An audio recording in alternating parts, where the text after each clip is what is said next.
வணக்கம் நண்பர்களே. அண்மையில் சூப்பர் ஸ்டார் ரஜினிகாந்த் அவர்களை பற்றி மிக கீழ்த்தரமாக கருத்து பதிவு செய்து அதற்காக அரசியல் அரங்கிலும் சரி பொதுமக்கள் மத்தியிலும் சரி பெரிய அளவுக்கு செருப்படி வாங்கிய அந்த ஆதவ் அர்ஜுனா அப்படிங்கிற தற்குறி மீண்டும் மீண்டும் ரஜினி அவர்களை பற்றி பேசுவதை ஒரு தனக்கு மிகப்பெரிய பப்ளிசிட்டி கிடைக்கிற ஒரு வழியாக பயன்படுத்த ஆரம்பிச்சிருக்கான். அண்மையில் மீண்டும் ரஜினியை பற்றி சர்ச்சைக்குரிய ஒரு கருத்தை தெரிவிச்சிருக்கா. சர்ச்சைக்குரியது இல்லை, அவருடைய அறிக்கை யாரும் கண்டுக்கலையா, அவர் அறிக்கையை பெரிய முக்கியத்துவம் இல்லை அப்படின்னு சொல்லியிருக்கான். அந்த அறிக்கை ஏற்படுத்திய விளைவு என்ன, எந்த அளவுக்கு அது பேக் ஃபயர் ஆகி இவங்களை திருச்சி ஓட விட்டுருக்கு அப்படிங்கிறதெல்லாம் அவனுக்கு தெரியும். ஆனால் அந்த கட்சியை சேர்ந்த அந்த தலைவனும் சரி, அவனை பின்பற்றுகிற இந்த தற்கொலைகளும் சரி, என்றைக்குமே அவர்கள் உண்மை பேசுறதில்லை. அதே போல ஒரு குறைந்தபட்ச மனசாட்சியோ அல்லது ஒரு இந்த நம்ம பெரியார் இயக்க தோழர் சொல்றாங்கல்ல அறிவு நாணயம், அந்த மாதிரி எதுவுமே இல்லாத ஒரு முட்டா பயிலுங்க இந்த தாவேக்க பைத்தியங்கள். அதனால அவங்க பேச்சை நம்ம பெருசா எடுத்துக்கணும்னு அவசியம் இல்லை. அதுலயும் குறிப்பா இந்த தத்தி இவ தொடர்ச்சியா நம்ம ரஜினியை பத்தி பேசினா நமக்கு கூடுதலா ஒரு கவனம் கிடைக்குது, நமக்கு நிறைய பேர் பதில் சொல்றாங்க, தொடர்ச்சியா நம்முடைய பேச்சு மீடியாவில் கவனிக்கப்படுது அப்படிங்கிற அந்த உணர்வு அவனுக்கு வந்ததுனாலதான் தொடர்ச்சியாக இதை பத்தி பேசுறான். ரஜினி விட்ட அந்த அறிக்கை, ரஜினி போட்ட ஒரு ட்விட்டு எவ்வளவு போயிருக்குன்னு சொல்லிட்டு போய் அந்த ட்விட்டர்ல இந்த தற்குறி பார்க்கணும். அதை பார்க்குதான்னு தெரியல. அந்த ஒரு அறிக்கை மட்டுமே 1 கோடி பேருக்கு மேல பார்த்துருக்காங்க. எங்க ஆன்லைன்ல மட்டும், ட்விட்டர்ல மட்டும், மீடியாவில் அதாவது தொலைக்காட்சியில், ஃபேஸ்புக்கில், இன்னும் எத்தனை மீடியா சமூக வலைத்தளங்கள்ன்றது ட்விட்டர் மட்டும் இல்லை, பல தளங்கள் இருக்கு. இது அனைத்திலும் குமுலேட்டிவாக அது எத்தனை கோடி பேர் பார்த்துருப்பாங்க அப்படிங்கிறது யோசிச்சு பாருங்க. ரஜினியினுடைய அறிக்கைக்கு அந்த வேல்யூ உண்டு. அதே போல ஒரு துரந்தர் படத்துக்கு அவர் போட்ட ட்விட்டு அதுவே கிட்டத்தட்ட 1 கோடி பேர் பார்த்துருக்காங்க. அந்த படக்குழு அந்த அவங்க எல்லாருமே கொண்டாடுறாங்க. என்னங்க ஆஸ்காராவது இன்னொரு விருதாவது, எனக்கு இது ஒன்று போதுங்க, எனக்கு இந்த உலக சினிமாவிலே உச்சம்னு பார்க்கறது சூப்பர் ஸ்டார் ரஜினிகாந்த் தான், அவர் பாராட்டார், அது போதும், அப்படி பேசுகிறவங்கெல்லாம் இருக்காங்க. அதனால இந்த தவிட்டு தற்கொலைகள் தொடர்ச்சியாக அந்த அட்டென்ஷன் சீக்கிங்வாங்கல்ல, அந்த கவனத்தை ஈர்ப்பதற்காக தொடர்ந்து இதை செய்கிறார்கள். அதனால இதனுடைய பலன் என்ன அப்படிங்கிறது அவங்க நாளாக தெரிஞ்சுக்குவாங்க. ஸோ இவர்களுக்காக நம்ம நேரத்தை செலவிடுவது வீண். இதற்காக பெரிய விவாதங்களை இந்த குழுக்களில் ஏற்படுத்துறதெல்லாம் தேவையற்றது அப்படிங்கிறது தான் என்னுடைய கருத்து. சரி, அது ஒரு பக்கம். இப்போ பார்த்தீங்கன்னா இதில் யூடியூப்ல சரி அல்லது மெயின் ஸ்ட்ரீம் மீடியாவிலும் விஜயனுடைய முன்னாள் மேனேஜரு பிஆர்ஓ பிடி செல்வகுமார் அவருடைய பேட்டிகள் பெரிய அளவுக்கு பேசு பொருளாக மாறி இருக்கு. காரணம், விஜயனுடைய அந்த பழைய சீக்ரெட்ஸ் ஒன்றுனா அவர் அவுத்து விட்டுக்கிட்டு இருக்கார். இது அவங்களுக்கெல்லாம் புதுசு, வெளியில் இருக்கிறவங்களுக்கெல்லாம். நமக்கு இது ரொம்ப ரொம்ப பழசு. ஏன்னா நான் ஆரம்ப நாள்லேருந்து இந்த டெக்னிக்ஸை பார்த்துக்கிட்டு இருக்கேன். இதுக்காக நம்மளால் முடிஞ்ச உதவியாக செஞ்சுருக்கோம். என்ன பண்ணுறது, அப்போ அவர் பிஆர்ஓ, நம்ம பத்திரிகையாளர். அதனால் செய்திகள், இந்த செய்திகள் இப்படி போடணும் அப்படின்னு சொல்லிட்டு அவர் ஒவ்வொரு விஷயத்தையும் சொல்லுவார். எஸ்ஐசி இந்த மாதிரி பேட்டி எடுக்கிறாங்க, விஜய் பற்றி செய்தி இப்படி போடணுங்க, கொஞ்சம் இதை பார்த்துக்கங்க அப்படின்னு சொல்லி எல்லாரையும் அவர் தான் கேட்டுக்குவார். இந்த சினிமா பத்திரிகைகள் அவ்வளோ பெரிய. அதனால் இவங்க என்னென்ன அந்த டெக்னிக்ஸ் அப்போ பயன்படுத்தினாங்க அப்படிங்கிறது நமக்கு தெரியும். இப்போ அவர் தன்னுடைய பேட்டிகளில், நான் ஏற்கனவே நம்ம சேனல்லே நான் நிறைய முறை குறிப்பிட்டிருக்கேன், இந்த நபர் அதாவது பிடி செல்வகுமார் விஜய்க்கு பிஆர்ஓ இருந்த காலத்தில் விஜயனுடைய பிம்பத்தை உயர்த்தணுங்கிறதுக்காக ரஜினி கூட எப்படி இவர் கம்பேர் பண்ணி அல்லது ரஜினி படத்தை மிஞ்சிட்டோங்கிறத எப்படி இவர் கம்பேர் பண்ணி எந்த நிகழ்ச்சியில் சொன்னார்ன்றதெல்லாம் சொல்லியிருப்பேன். உங்களுக்கு நினைவு இருக்கா? திரும்ப வேணா சுருக்கமாக சொல்லிடுறேன், ரொம்ப நீட்டி முழக்காம. அதாவது போக்கிரி படத்துடைய அந்த வெற்றி விழா 2007 2008 ஒரு இதில் நடந்தது. இதென்ன பெரிய வரலாற்று நிகழ்வாக அந்த கருமத்தை ஞாபகம் வச்சுக்கிறதுக்கு. அதனால் அந்த 2007 2008 நடந்த அந்த வெற்றி விழா அந்த நிகழ்ச்சியில் அது அந்த இப்போ அந்த ஜேஎஸ் திருமண மண்டபம், விஜயோட கல்யாண மண்டபம் வடபழனியில் இருக்குது, அந்த மண்டபத்தில் தான் இந்த நிகழ்ச்சி நடக்குது. அப்போ இந்த பிடி செல்வகுமார் தான் சந்திரமுகியை தொற்றுச்சு, சந்திரமுகி மிஞ்சிருச்சுன்னு சொல்லிட்டு டிஸ்ட்ரிபியூட்டர் சொல்கிறாங்க. அந்த அளவுக்கு மிகப்பெரிய வெற்றி படம். ஏன்னா அன்னைக்கு தமிழ் சினிமா வரலாற்றிலேயே மிகப்பெரிய வெற்றி படம் எதுன்னா சந்திரமுகி தான் இன்னைக்கு வரைக்கும். அவர் ரஜினி படம் அதுக்கப்புறம் எவ்வளோ படம் வந்து வசூல் பாய்ச்சல் நிகழ்த்துச்சு, 100 ஆண்டு சினிமாவில் பார்க்காத வசூல் பாய்ச்சல்னா கூட நம்ம ஜெயிலர் படத்தை வந்து சொல்லுவாங்க வட இந்தியாவில். ஆனால் இப்போதும் கூட அந்த நம்பர் ஆஃப் ஃப்ரெண்ட்ஸு அல்லது ஜனங்க பார்த்த விதம், இப்போ நம்ம தொலைக்காட்சியில் அந்த படத்துக்கு கிடைக்கிற வருவாய், இது எல்லாம் வச்சு பார்த்தீங்கன்னா அந்த படத்துக்கு ஈடேனையே கிடையாது. அது அவ்வளோ பெரிய வெற்றி படம். அந்த படத்தை நாங்க மிஞ்சிட்டோம் அப்படின்னு எங்க வந்து ரெஜிஸ்டர் பண்றாரு? படம் வெளியே வந்து ஓராண்டு முடிஞ்சிருக்கு, அப்பயும் படம் ஓடிக்கிட்டு இருக்கு சாந்தி தியேட்டர்ல. அப்போ வந்து இந்த பிடி செல்வகுமார் ஒரு பிரஸ் மீட் வச்சு அதை சொல்றாரு. அந்த பிரஸ் மீட்ல கேள்வி கேட்ட ஒரே ஆள் நான் தான். நான் உடனடியாக சொன்னேன், பிடி செல்வகுமார் சார், நீங்க எந்த அடிப்படையில் சொல்றீங்க? உங்ககிட்ட ஏதாவது ஆதாரம் இருக்கா? எந்த டிஸ்ட்ரிபியூட்டராவது வந்து அதற்கு ஏதாவது வசூல் கணக்கு கொடுத்துருக்காங்களா? எந்த அடிப்படையில் இதை நீங்க சொல்றீங்க அப்படின்னா, இல்ல நான் அப்படியெல்லாம் சொல்லல, நீங்க தப்பா எடுத்துக்கிறீங்க, அப்படி ஒரு டாக் இருக்கு, அந்த ரேஞ்சுக்கு இந்த படம் இருக்குன்னு சொல்றாங்க. எப்படி அவங்க விடுறாங்க பாருங்க. இப்ப இதை யாரும் கேள்வி கேட்கலன்னு வச்சுக்காங்க. இப்ப நான் அந்த கூட்டத்தில் நான் கேள்வி கேட்கல. இவர் என்ன பண்ணிருப்பாருன்னா அதை அழுத்தமா பதிவு வச்சிருப்பார். ஆமாங்க, பிரஸ் மீட் வச்சே சொல்லிட்டாங்க விஜய் தரப்புல, போக்கிரி படம் வந்து சந்திரமுகி படத்தை மிஞ்சிருச்சு அப்படின்னு பிரஸ் மீட் வச்சு சொல்லிட்டாங்க. ஏன்னா அதாவது இப்ப சந்திரமுகியோட வெளிவந்த அந்த சச்சினுங்கிற படத்துக்கு விழுந்த அடி இருக்கு, அது அப்படி ஒரு அடி, துண்டக்கான துணியக்கானன்னு தெரிச்சு ஓட விட்ட அடி அது.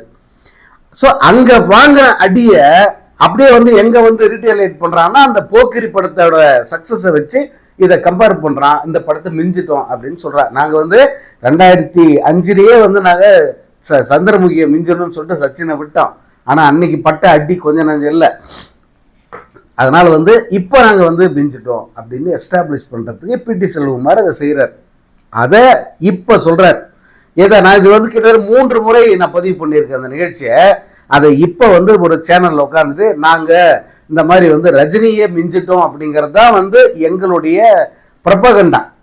விஜய் வந்து ரஜினியை மிஞ்சிட்டார், விஜய் வந்து ரஜினியோட பெரிய நடிகர், உச்சத்துக்கு வந்துட்டார், நம்பர் 1 நடிகர் அவர் தான் அப்படின்னு எஸ்டாப்ளிஷ் பண்ணுங்கிறது தான் விஜயோட அப்பா, விஜயோட இந்த மேனேஜர் செல்வகுமார், இவங்க அத்தனை பேருடைய மோட்டோ வந்து அதுதான், ஒரே நோக்கம் அதுதான். இதற்கு அவங்க எவ்வளவு சீரியஸா 2000 அதாவது பாபா படம் சரியா போலன்ற அந்த ஒரு நிகழ்வுக்காக பார்ட்டி வச்சு கொண்டாடினானுங்க இல்லவனுங்க. அந்த நாளிலிருந்து இந்த இந்த விஜயும் சரி, அவனது அந்த பெய்டு மாஃபியா கும்பல் இருக்கு பாருங்க, மீடியா மாஃபியா, இந்த கூட்டமும் சரி, இதை வந்து அவங்க நிலைநிறுத்துவதற்கு ரொம்ப தீவிர முயற்சி பண்ணாங்க. அப்புறம் இன்னொரு சம்பவம் அதையும் இவர் சொல்றாரு. இவர் வந்து விஜய் நீலாங்கரையில் வீடு வாங்கிட்டு போயிடுறாரு. வீடு வாங்கிட்டு போன பிறகு செய்தியாளர்களை பொதுவாக எல்லாரையும் சந்திப்பதை நிப்பாட்டார். அப்போ அவர் அதுக்கப்புறமா ஒன்னே தான் போக்கிரிக்கு மட்டும் சந்திச்சாரு. அதுக்கப்புறம் அவர் சந்திக்கிறத நிப்பாட்டாரு. அப்போ என்ன பண்றாருன்னா, செலக்டிவான சில பத்திரிகையாளர்கள், அதாவது இப்போ ஒரு குறிப்பிட்ட சில நாளிதழ்கள், அதே போல வார பத்திரிகைகள்ல முக்கியமானவங்க, இந்த மாதிரி வந்து ஒரு 20 பேரை மட்டும் போய் அந்த நீலாங்கரையில் இருக்கிற வீட்டுக்கு வரவழைச்சு அவங்களுக்கு விருந்து பரிமாறி கையில வெயிட்டா கவர்லாம் கொடுத்து, இனிமேட்டு வந்து நீங்க இந்த ஆங்கிள் தான் எனக்கு செய்தி போடணும், நீங்க விஜய் அஜித்னு தான் எழுதணும். அதே போல மெல்ல மெல்ல வந்து நான் விஜய் ரஜினியை வந்து தொட்டுட்டேன், விஜய் ரஜினிக்கு சமமா வந்துட்டாரு, ஒரு கட்டத்தில் நான் வந்து ரஜினியை தாண்டிட்டேன் அப்படிங்கிறத நீங்க தான் எஸ்டாப்ளிஷ் பண்ணோம். உங்க கையில் அந்த பொறுப்பு நான் ஒப்படைக்கிறேன். என்ன நீங்க தான் இந்த சினிமா இண்டஸ்ட்ரியில் வளர்த்து விட்டீங்க, இப்போ முதல் நிலைக்கு கொண்டு வரது நீங்க தான் உதவணும் அப்படின்னு விஜய் 2 கைகளையும் பிடிச்சுக்கிட்டு முன்னணி தமிழ் பத்திரிகை, அதாவது தினசரி பத்திரிகையோட நிருபரை கையில் பிடிச்சுக்கிட்டு கெஞ்சியதை நேரில் பார்த்த நண்பர்கள் இப்போதும் இருக்காங்க. ஸோ இந்த அளவுக்கு திட்டமிட்டு ரஜினிக்கு எதிரான அவதூறுகளை பரப்புறது, வன்மத்தை கக்கிறது, நேரம் பார்த்து ரஜினியை நான் தாண்டிட்டேன் அப்படின்னு சொல்றது, இதுக்குன்னே எப்போதும் விஜய் காலை நக்கி கொண்டிருக்கிற ஒரு சில பத்திரிகையாளர்கள் இருக்காங்க. அந்த அந்த ஈன ஜென்மங்கள், இழிப்பிறவிகள், இவனுங்களுக்கு இது ஒன்னே ஒண்ணுதான் வேலை. எங்கேயாவது இந்த விஜய் மாதிரியான ஒரு அவமானகரமான ஒரு நபருக்கு இப்படி முட்டு கொடுத்து பார்த்துக்கிறீங்களா? இப்படி ஆதரவு யாராவது தருவாங்களா? பாருங்க, விஜய் கிட்ட அறிவும் கிடையாது, நேர்மை கிடையாது, தைரியம் கிடையாது, மக்களுக்கு நல்லது பண்ணுன்ற எண்ணமும் கிடையாது. எல்லாமே வந்து காசு கொடுத்து தன்னை ப்ரொமோட் பண்ணிக்கிறான், காசு கொடுத்து எழுத வைக்கிறான், காசு கொடுத்து அடுத்தவங்க மேல வன்மத்தை கக்க வைக்கிறான். ஆனா இந்த நாதாரிக்கு முட்டு கொடுக்கறதுக்கு சில ஈனப்பிறவிகள் இருக்காங்க, இப்போ வரைக்கும் இருக்காங்க. இப்போ வரைக்கும் வந்து இந்த ஆதவ அர்ஜுனாங்கிற கேவலமான இந்த ஜென்மத்துக்கு கூட வந்து சப்போர்ட் பண்ண இந்த நாய்ங்க வந்து தயாரா இருக்காங்க. இப்ப பேசிக்கிட்டே தான் இருக்காங்க. என்ன பண்ணுவீங்க நீங்க? அவங்கள எவ்வளவு முடியுமோ அவ்வளவு எக்ஸ்போஸ் பண்ணணும். அவர்களை விட கேவலமான ஜென்மங்கள் இந்த மீடியாவில் இல்லைங்கிறத ஜனங்க புரிஞ்சுக்கிற அளவுக்கு அதை எக்ஸ்போஸ் பண்ணோம். தேவையான அளவுக்கு எக்ஸ்போஸ் பண்ணிக்கிட்டே இருக்காங்க. போட்டு அடிக்கிறாங்கன்னா அப்படி இல்லை. அவங்கெல்லாம் உண்மையிலே போட்டு சாப்பிட்றோம்னா இந்நேரம் தற்கொலை பண்ணி தொங்கியிருப்பான். நிஜமாவே தற்கொலை பண்ணிட்டு எங்க தூக்கில் தொங்கியிருப்பான். ஆனால் வெக்கம் இல்லாமல் அதுங்களும் நாங்களும் மீடியாவில் இருக்குன்னு சொல்லிட்டு பொழப்ப ஓட்டிக்கிட்டு இருக்குதுங்க. விஜய் கிட்ட வாங்கி திங்கிற நாய்ங்க.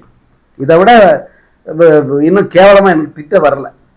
விஜய்கிட்ட வாங்கி திங்கிற நாய்களுக்கே இவ்வளவு வாய் இருக்குன்னா நேர்மையா பத்திரிகையாளரா நேர்மையா நிக்கிற மற்றவங்களுக்கெல்லாம் எவ்வளவு இருக்கும், அவங்கெல்லாம் எவ்வளவு பேசுவாங்க யோசிச்சு பாருங்க.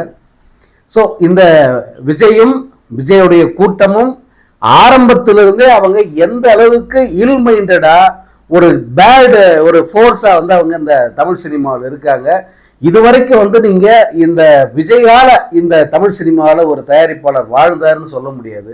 ஒரு படம் நல்லா ஓடிச்சு அதனால தியேட்டருக்காரங்க நல்லா இருந்தாங்கன்னு சொல்ல முடியாது. அல்லது நல்ல விஷயத்தை ஜனங்களுக்கிட்ட கொண்டு போய் சேர்த்துருக்கு விஜயோட படம் அப்படின்னு சொல்றதுக்கு ஒன்றும் இல்லை. அதே போல இங்க இருக்கிற சக நடிகர்களை பின்னுக்கு தள்ளணும் அல்லது அவர்களை எப்படியாவது சதி பண்ணி அவர்களை நான் தாண்டிட்டேன் அப்படின்னு சொல்லிட்டு காட்டணுங்கிறதுக்காக எவ்வளவு கேவலமான வேலையும் செய்ய தயாராக இருந்தவர் தான் செய்தவர் தான் இந்த விஜயம். சரி, விஜய்க்கு முன்னாள் பிஆர்வா, அதாவது அவர் இப்போ வந்து அவர் முன்னாள் ஆயிட்டாருன்றதுனால அன்னைக்கு பண்ணதெல்லாம் சரியாயிடாது.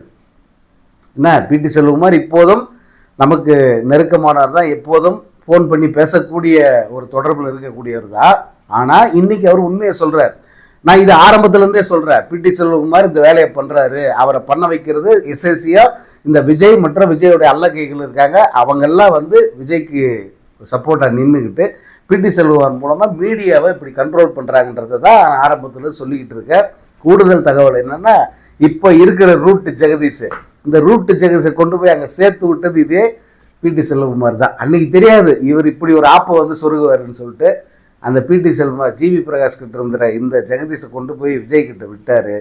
அப்படி சேர்த்த அடுத்த கட்டத்திலிருந்து மெல்ல மெல்ல மெல்ல பிடி செல்வகுமார் இருந்து விளக்கப்பட்டு முழுசாக ரூட்டு ஜெகதீஷ், இந்த ரூட்டு சரியாக ஹேண்டில் பண்ணுறது யாருன்னா அவர் தான். எது இந்த காசு கொடுத்து ஆள் செட் பண்ணி இவனுக்காக கூவ வைக்கிறது, இருக்கிற அதாவது எல்லா நடிகர்களை பற்றி தப்பான தகவல் பரப்புறது, வர்ற புதுப்படங்கள் எதுவுமே ஓடலைன்னு சொல்லிட்டு அதற்கு எதிராக செய்திகளை பரப்புறது, தன்னை விட யாரும் பெரிய ஆள் இல்லை அப்படின்ற செய்தியை பரப்பு, இதெல்லாம் வந்து செய்தது யாருன்னா இப்போ செஞ்சுக்கிட்டு இருக்கிறது இந்த ரூட் ஜெகதீஷ் தான். அதில் லியோ கோட் இதெல்லாம் நடந்த ஸ்கேமு, அதுக்கு முழு காரணமும் அந்த ஜெகதீஷ் தான். அவங்ககிட்ட சம்பளம் வாங்கிட்டு தான் இந்த நாய்ங்கள்லாம் வந்து இவ்வளோ குறைச்சிக்கிட்டு இருக்குதுங்க. இதை நம்ம right from the day one நான் சொல்லிக்கிட்டு இருக்கேன். நான் எப்போ வீடியோவில் நான் அதுக்கு முன்னே வந்து எழுதி கொண்டிருக்கும் போதே இதை நான் சொல்லியிருக்கேன். அதன் பிறகு நான் எப்போ பேச ஆரம்பிச்சேன், நான் பேச ஆரம்பித்த நாள்லேருந்து சொல்கிறேன், விஜயை சுற்றி இருப்பவர்களும் இந்த மீடியாவை எப்படியெல்லாம் தப்பாக பயன்படுத்துகிறாங்க, இந்த மீடியாவை பயன்படுத்தி எப்படி அடுத்தவர்களுக்கு அவதூறு செய்கிறாங்க அப்படிங்கிறதெல்லாம் வந்து நான் சொல்லிக்கிட்டே தான் இருக்கேன். இன்னைக்கு தான் வந்து அதை வெளிப்படையாக சொல்கிறாரு. இன்னும் எவ்வளவோ விஷயங்கள் இருக்குது, கேவலமான விஷயங்கள் அவ்வளோ இருக்குது. அதோ இந்த நடிகைகள் விஷயத்தெல்லாம் வந்து வெளியே எடுத்து விட்டேன்னா நாரி போயிடும். அவ்வளோ கேவலமான விஷயங்களை இந்த விஜயை சுற்றி இருந்த அந்த கும்பலம் வந்து செஞ்சுக்கிட்டு இருக்கு. இன்னைக்கு அது ஒவ்வொன்றா வெளியில் வருது. இது இன்னும் வெளியில் வரணும். அப்போ தான் ஜனங்களுக்கு வந்து நம்ம எப்படிப்பட்ட ஒரு கேவலமான நபரை நம்ம கூட வந்து சுத்த விட்டுக்கிட்டு இருக்கோம் அப்படிங்கிற உணர்வு வரும். இவனை அரசியல்வாதியை பார்க்குறோம், தலைவரை பார்க்குறோம், அல்லது இவனை ஓட்டு கேட்டு வரானா அவனுக்கு ஓட்டு போடணும், இந்த எண்ணம் இல்லை.